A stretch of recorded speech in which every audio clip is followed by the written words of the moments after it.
E aqui estamos para mais uma conversa semanal, um balanço, ou melhor, desta vez não será propriamente um balanço. Vamos focar-nos num tema, o tema dos bombeiros, o tema dos incêndios, porque, aliás, é bastante atual. Se calhar há bombeiros que nos estão a ouvir neste momento e dizem assim, bom, mas a Escola Nacional de Bombeiros dá formação, cada bombeiro hoje tem um percurso, tem um ano ou mais de formação, tem vários módulos que aprende tanto como os profissionais, portanto, falta de conhecimento se calhar não existe, porque o conhecimento é o mesmo para um bombeiro profissional e para um bombeiro voluntário, porque o voluntário, numa fase, ou numa primeira fase, durante um tempo, nem sequer sai, está no quartel precisamente a ter formação, essa formação existe.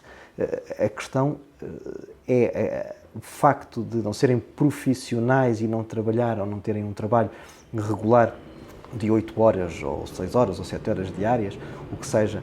Porque senão fica a ideia de que é voluntário, aparece quando quer, com a mochila às costas, a dizer eu vou combater um fogo. Mas é uma pessoa competente, tem formação para isso, tem meios para isso, tem experiência para isso. A questão da teoria não conta só a teoria, conta o treino, conta o aspecto físico, ou seja, eu concebo que um bombeiro profissional, por exemplo, um modelo deste que eu estou a falar sobre a questão da profissionalização, ele não estará a beber minis enquanto espera que apareça o verão e venham os fogos. Ele pode perfeitamente fazer trabalho de sapador florestal durante o inverno e a primavera, pode ir fazendo formação, pode ir fazendo treino, pode fazer treino físico também, que é fundamental o treino físico. É como um jogador de futebol, uma pessoa pode ter talento, se não treina, se não está bem fisicamente, chega à época dos fogos, ou chega à época dos jogos de futebol, e ele até pode ter o talento, mas agora fisicamente ele não aguenta, e o aspecto físico parece que não, mas é fundamental. Mas já há voluntários que têm inclusive ginásios para poder treinar e estão previstas horas de exercício físico diário para quem está de prevenção. Mas a questão é, se ele está voluntário, tem que ter outra profissão. Pronto. Portanto, dedica a parte, digamos, para ter uma remuneração, não é? Dedica, pelo menos, deduziu 8 horas. Não é? Certo. Então, quer chegar, vamos aqui... Portanto, a minha questão aqui é, porque é que nós haveremos de encontrar um modelo em que exigimos dos voluntários mais do que aquilo que é exigido a um cidadão? Eu acho que, sinceramente, é muitíssimo melhor nós termos equipas profissionais. Vamos contextualizar isto, que é, diz-me uma atividade fundamental para uma sociedade que não é profissional. Eu vou-te dar uma ajuda. Temos um sistema de educação assente em professores voluntários, que digamos que têm outras profissões e depois vão dar umas aulas voluntariamente. Que eu saiba, não temos um sistema educativo assente em voluntariado. Não temos um sistema de polícias assente no voluntariado. Não temos um sistema de enfermeiros ou de enfermagem assente, nem de médicos, nem de militares, nem nada. Não há nem políticos, nem sequer temos políticos voluntários. Até eles recebem, não é? Pronto. Portanto, a minha questão é, qual é o problema de um sistema profissional em que, por um lado, estamos fora da esfera muitas vezes das associações privadas, porque nós nunca sabemos o que é que lá sucede, como é que o comandante, enquanto nós podemos saber em relação, por exemplo, a um médico no hospital, porque é que determinado médico é chefe de serviços ou coisas do género, não é? Porque ele teve que prestar provas e há uma evolução. No caso dos comandantes bombeiros, nós nunca sabemos muito bem qual é a forma como eles chegam muitas vezes à sua função. E tu podes me dizer, bom, mas porquê é que haveria de ser? E eu digo, porquê é que não haveria de ser? Porque um dos grandes problemas da questão dos incêndios florestais é que, obviamente, os incêndios podem correr bem ou mal, não por um acaso. As coisas podem às vezes correr mal, mas às vezes correm mal por fatores humanos, por fatores de capacidade. Eu recordo-me que houve vários incêndios em 2003, em 2005, por exemplo, em 2017. O incêndio de Pedrógão foi claramente um erro de combate. O incêndio aconteceu, sim senhora, mas depois houve ali uma altura em que deixaram escapar o fogo. De uma forma muito... que eu não quero utilizar uma palavra muito forte, mas que eu acredito que um comandante com formação, com boa formação, teria capacidade para isso. Por exemplo, há um princípio aqui que é, sempre que o fogo ganha dimensão, vai mudando aqui em Portugal vai mudando o comandante vai mudando. Até que os fogos grandes começam a ser o comandante nacional. Pronto. Agora isto vai sempre mudando a terminologia, mas pronto. E a questão é que, por exemplo, em Espanha é sempre, por exemplo, na Andaluzia, que eu conheço bem o modelo, é sempre a mesma pessoa. Porquê? Porque ele tem o timeline seguido e ele sabe como é que as coisas vão evoluindo, é uma pessoa que conhece o terreno. Aqui em Portugal é grande confusão. Quando um fogo começa a ter 100, 200 bombeiros, sabe-se à partida que são de equipas completamente diferentes, que não se conseguem coordenar e que ele rapidamente vai tomar proporções que vai depender não da eficácia do combate, mas das condições meteorológicas.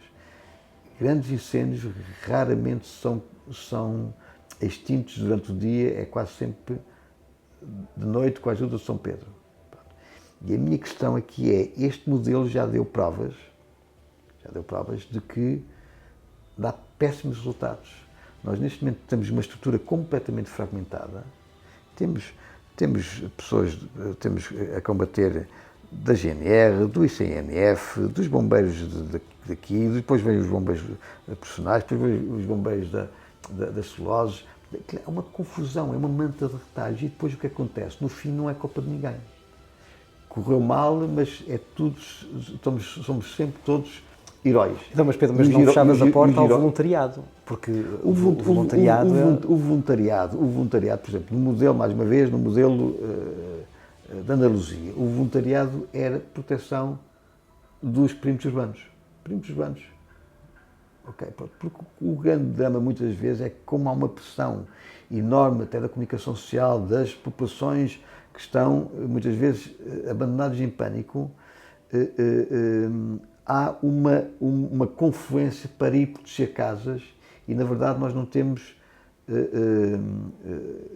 bombeiros que combatam o incêndio florestal, ninguém protege a floresta. E, portanto, vamos proteger casas. E aquilo que acontece é uma bola de neve, que é, tem-se a tentar para proteger casas, faz-se ali um perímetro para proteger as casas, e, entretanto, permite-se que o fogo vá progredindo até que ele depois chega ao próximo aglomerado, às próximas casas. E, portanto, isto é uma bola de neve. Muitas vezes, nos grandes incêndios, é uma bola de neve porque é um combate à bombeiro. Aqui, na massa, a acessão do termo, que é, nós temos uma filosofia, uma estratégia de que nós consideramos que é muito mais relevante a proteger uma casa do que a proteger a floresta em termos estratégicos. O que acontece, por exemplo, nos Estados Unidos, e nós vemos muitas vezes isso, que é os incêndios progridem e há casas, imensas casas que vão à vida, porque do ponto de vista da estratégia, é aquela solução que se encontrou melhor, por muito que possa ser dramático ter casas perdidas. Mas nós também temos que ter consciência de que em muitas situações as casas perdem-se porque não houve uma prevenção da proteção dos aglomerados, houve muitas vezes autarquias que, do ponto de vista do ordenamento, permitiram construção de casas no meio da floresta e há situações em que se persiste no erro, que é grandes incêndios em que arderam as casas. E o que é que se vai fazer? A reconstrução das casas no mesmo sítio.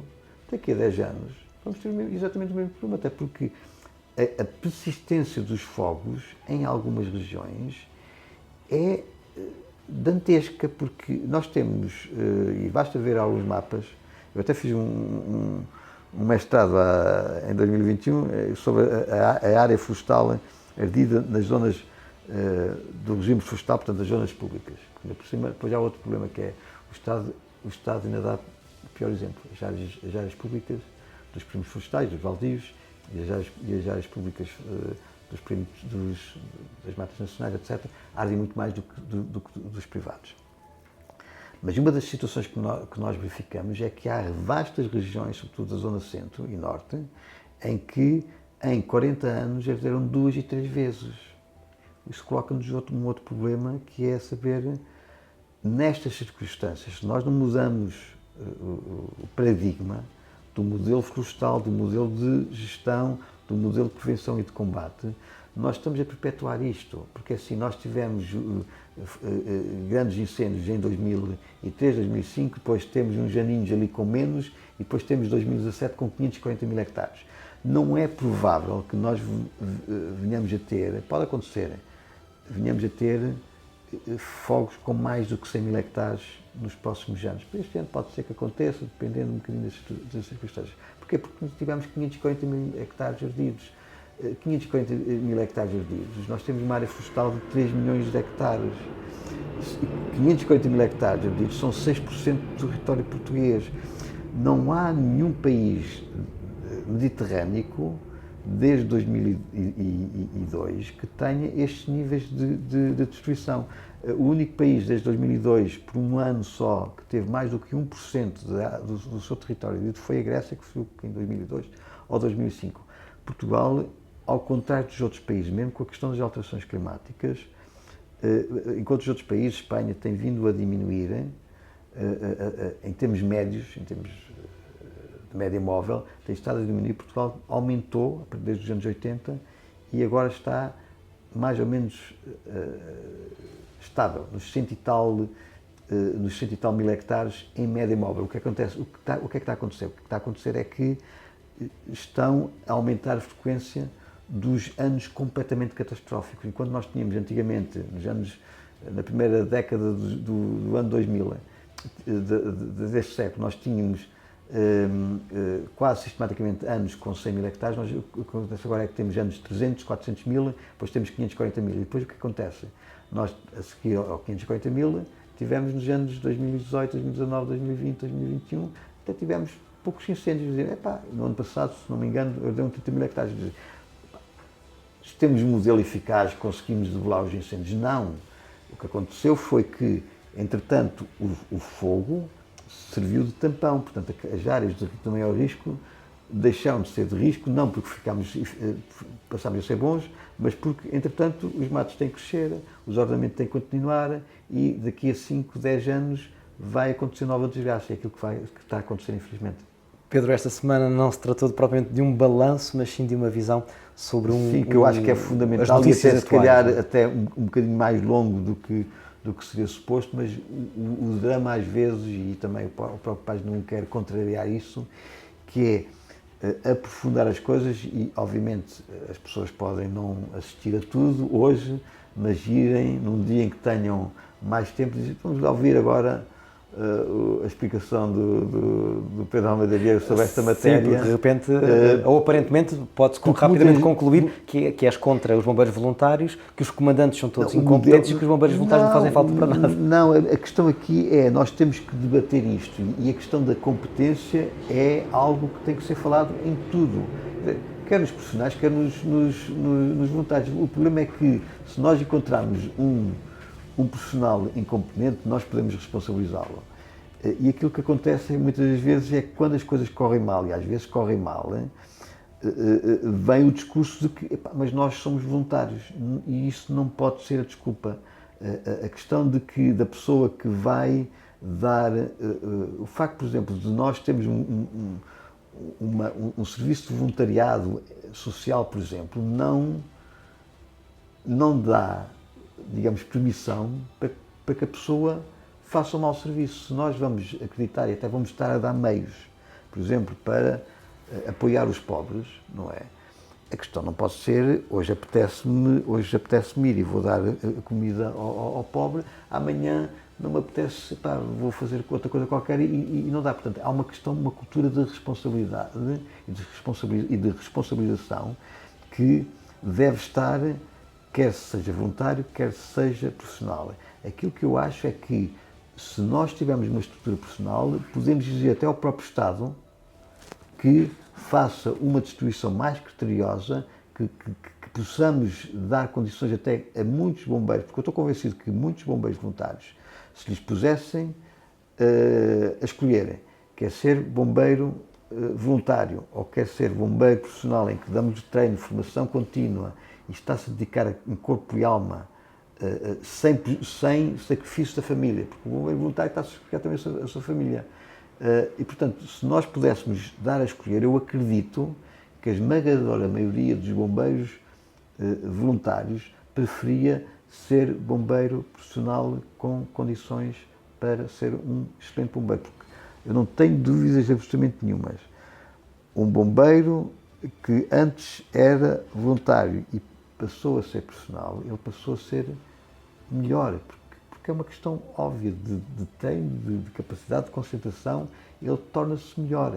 Não tenho dúvida absolutamente nenhuma. Teríamos aí depois muito para debater, mais, questões de salários, condições... Mas aí é que está, o barato às vezes sai caro. Não vale a pena nós acharmos que isto é baratinho, quando depois o prejuízo económico, é assim, agora estou a falar neste valor, posso estar enganado, mas eu julgo que é este valor, que isso foi calculado até pelaquela comissão de peritos, esses verdadeiramente peritos, que foram nomeados pela Assembleia da República depois de 2007 e, se não estou enganado, a média de prejuízos no conjunto, porque depois há outro tipo de prejuízos que não são mensuráveis, mas que são estimados que por ano nós estaremos a perder 100 milhões de euros por causa dos incêndios rurais.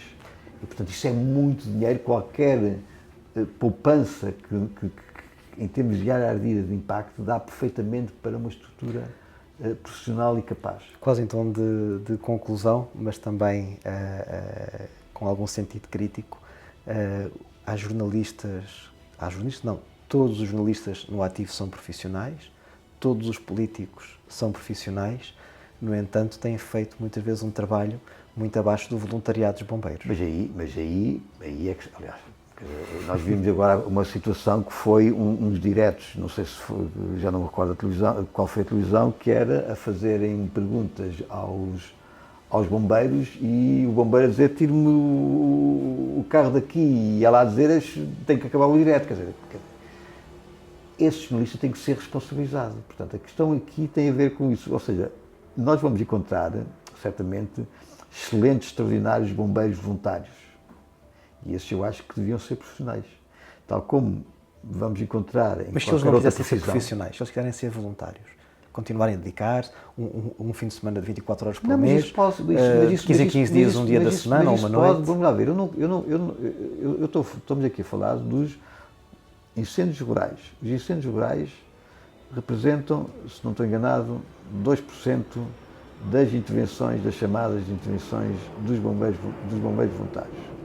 Portanto, o bombeiro voluntário pode ir fazendo outro tipo de atuação durante o ano, durante o verão, etc, etc. Portanto, não quero acabar longe de mim com o voluntariado e mais com os bombeiros voluntários, que têm, para além do mais, um papel social fantástico, extraordinário. Aquilo que eu estou a dizer é, para uma área específica, eu não posso ter bombeiros voluntários. Por exemplo, eu posso formar pessoas que saibam, por exemplo, trabalhar com aqueles desfibriladores. Não é? Mas eu não vou ter voluntários a fazerem operações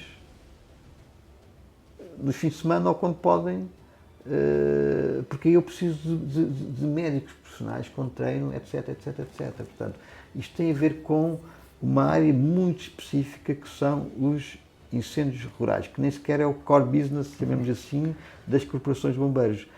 Aquilo que eu estou a dizer é que, nesta área específica, nós temos que ter uma mudança do modelo. Eu não estou, digamos, a dizer que ardem esta loucura que anda a arder por causa dos bombeiros e do modelo de ser os bombeiros voluntários. Há um conjunto, e por isso é que eu comecei, claro, ficou claro, com a evolução da nossa floresta, com o grande problema da gestão florestal. O tal paradigma que temos que mudar, e aliás, fica aqui o convite. Agora, nós estivemos a falar exatamente da questão do guarda-redes, que na minha opinião também é um bocadinho frangueiro, mas o facto de ele ter que estar a defender no conjunto, estou obviamente a caricaturar, mas nós estamos a discutir efetivamente a questão do guarda-redes, mas nós temos também de discutir a questão de porque é que nós estamos a fazer penaltis, porque é que estamos sempre na defensiva e porque é que em vez de estarmos... Porque assim, uma equipa extraordinária, se marcar 10 golos, pode ter um guarda-redes frangueiro. O nosso problema é que nós estamos a necessitar, numa situação destas, de ter uma boa defesa.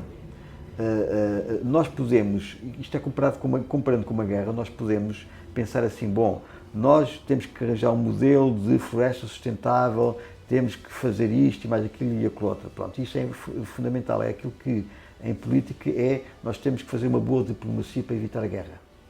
Mas quando estamos a ser invadidos, nós não podemos dizer, vamos levar uma tareia, não é?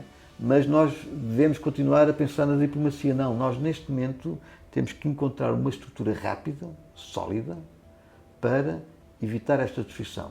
Mudar a floresta demora 10, 20 anos, ou mudar o modelo de ordenamento florestal. Aquilo que nós precisamos é de uma estrutura capaz, eficaz, bem robusta, e isso consegue-se mudando a filosofia do guarda-redes, que é o guarda-redes não pode continuar a ser amadora, temos que encontrar um guarda-redes extraordinário. Pedro, é um ponto de vista, aliás, um ponto de partida para se calhar muitos se questionarem sobre a forma. Nós temos que ter, basicamente, e para terminar, nós temos que ter não o guarda-redes do Alguidares Baixo Futebol Clube, mas sim que se calhar o guarda-redes do Liverpool ou do Manchester City.